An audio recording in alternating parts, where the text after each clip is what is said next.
প্রিয় শিক্ষার্থীরা, আজকে তোমাদের আমি বাংলা আরও একটি দ্বিতীয় অধ্যায়ের পড়া নিয়ে এলাম। আজকের পড়াটা হলো শব্দ। তো আজকের সম্পূর্ণ ভিডিওটা দেখতে থাকো। শব্দ কয়েকটি বর্ণ একত্রে মিলিত হয়ে যখন কোনো অর্থ প্রকাশ করে তখন তাকে শব্দ বলে, যথা আম, বই, কলম। শব্দের শ্রেণীবিভাগ।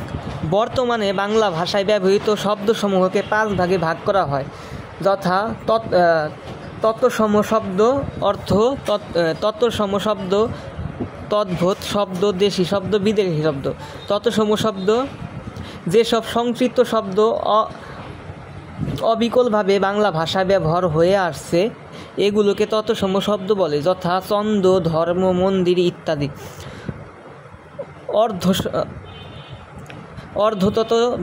অর্ধতত্সম শব্দ যেসব সংস্কৃতি শব্দ কিছুটা পরিবর্তন হয়ে বাংলা ভাষায় ব্যবহৃত হয়ে আসছে তাদেরকে অর্ধতত্সম শব্দ বলে, যখন গ্রাম, গৃহিণী, জ্যোৎস্না।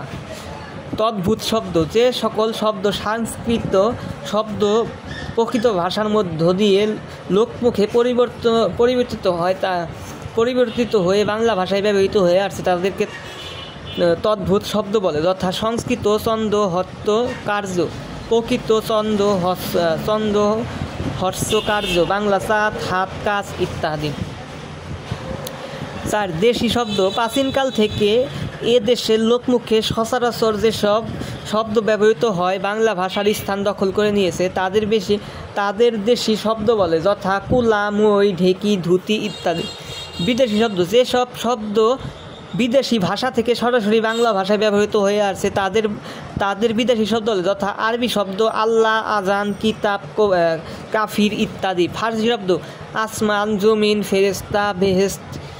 ইংরেজি শব্দ চেয়ার, টেবিল, ট্রেন, স্কুল ইত্যাদি। চীনা শব্দ চা, চিনি ও লুচি।